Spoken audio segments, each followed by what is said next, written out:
Tersebutlah kisah. Pada waktu itu terjadi perang saudara antara kerajaan Daha melawan kerajaan Jenggala.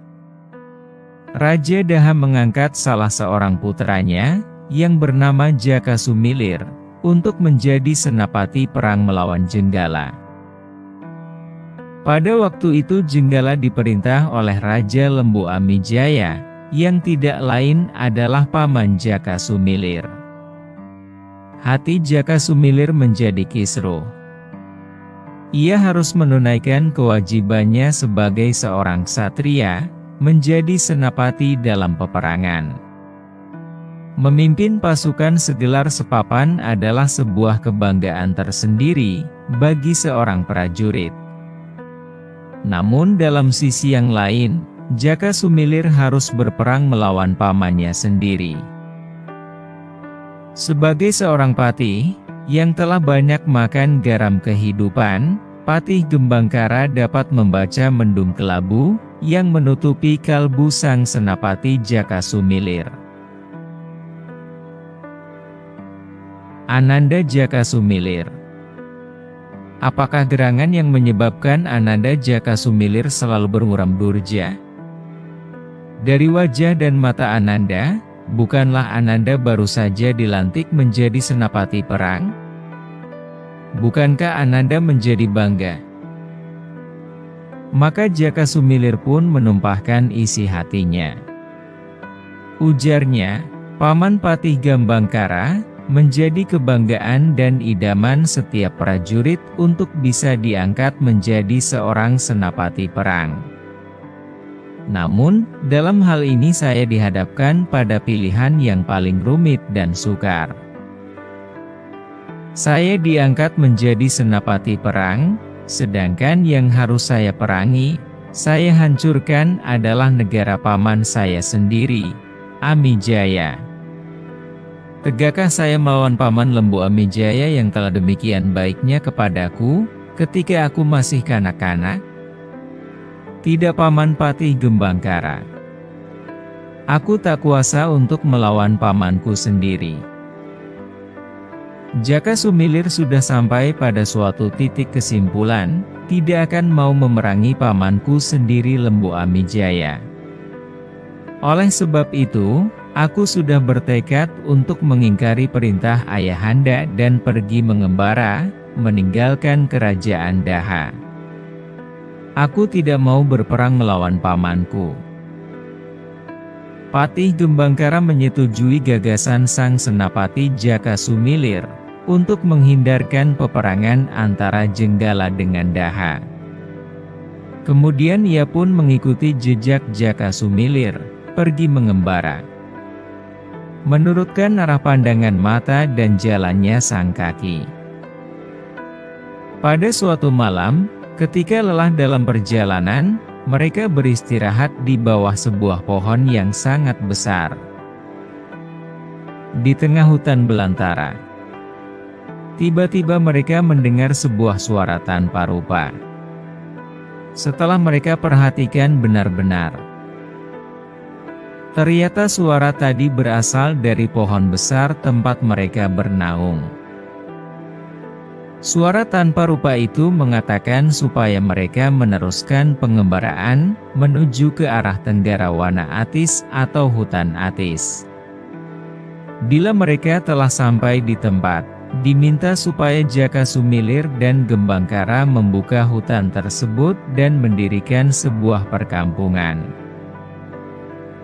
Jakasumilir dan Patih Gembangkara sepakat dengan tekad bulat mengikuti apa yang dikatakan oleh suara tanpa rupa tersebut.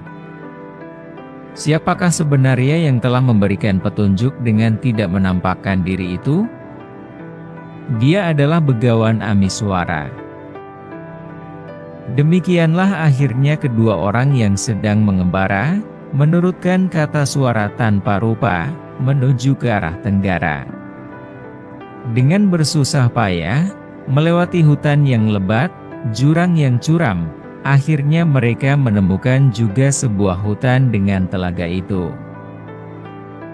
Seperti apa yang diwangsitkan oleh suara itu, maka mereka membuka hutan yang masih liar itu, yang merupakan sebuah pekerjaan yang tidak ringan. Konon ketika mereka berdua sedang membuka daerah hutan yang liar itu, tiba-tiba muncullah jin yang berwujud manusia bernama Jayawidarba. Lalu bertanyalah jin itu kepada kedua orang itu, "Wahai manusia, siapakah namamu?" Gembangkara dan Jakasumilir lalu menyebutkan namanya. "Apa maksud kalian berdua datang kemari?" tanya jin itu. Gembangkara dan Jakasumilir pun mengatakan bahwa mereka sedang mengembara untuk mencari kedamaian. "Kisanak boleh meneruskan usaha kalian membuka hutan ini, tapi dengan satu syarat, yakni Kisanak yang bernama Jakasumilir saya minta sudi menjadi mantu saya. Akan saya kawinkan dengan anak saya yang cantik, si Sari Oneng. Jika Kisanak mau menerima syarat saya ini, Kisanak boleh meneruskan untuk membuka hutan ini menjadi sebuah padesaan." Demikianlah sebenarnya Raja Jin Jayawidarba mempunyai seorang putri yang cantik jelita bernama Sari Oneng. Jakasumilir pun menyanggupi apa yang menjadi syarat yang telah dikemukakan oleh Raja Jin Jayawidarba. Sesungguhnya kerajaan itu adalah kerajaan jin yang sangat besar. Sebuah kerajaan yang kaya raya, subur makmur, tenang, tentram dan damai. Terlebih Taman Sari yang indah itu disemarakan lagi oleh kecantikan Putri Sari Oneng.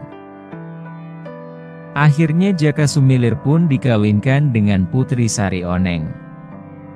Kini, setelah Jakasumilir diangkat jadi warga kerajaan Jin Jayawidarba, sebagai suami Sari Oneng, semua berubah dengan tiba-tiba. Jakasumilir tidak lagi merasa berada di sebuah hutan belantara, tetapi berada di sebuah kerajaan yang indah permai. Tentu saja, karena kerajaan jin, maka semua nayaka praja dan para kawulanya juga jin semuanya. Patihnya, senapatinya, pengawalnya, dan seluruh kawulanya adalah jin belaka. Setelah Jakasumilir diangkat menjadi menantu Jayawidarba, maka Sang Prabu Jayawidarba kemudian turun tahta. Jakasumilir dinobatkan menjadi raja yang baru, menggantikan Jayawidarba, dan bergelar Sang Prabu Kusumawicitra. Perkawinan Jakasumilir dengan Putri Sari Oneng membuahkan seorang putri yang cantik jelita seperti ibunya. Putri tersebut diberi nama Dewi Kadarwati. Prabu Kusumawicitra atau Jakasumilir mulai berpikir bagaimana caranya bisa mengubah kerajaan jin ini menjadi kerajaan manusia. Maka dicarinya akal. Sedikit demi sedikit, setiap ada pejabat jin yang pensiun atau diberhentikan, maka sebagai penggantinya diusahakan seorang manusia biasa. Demikianlah terus-menerus, setiap ada penggantian pejabat, Jakasumilir menggantikannya dengan manusia.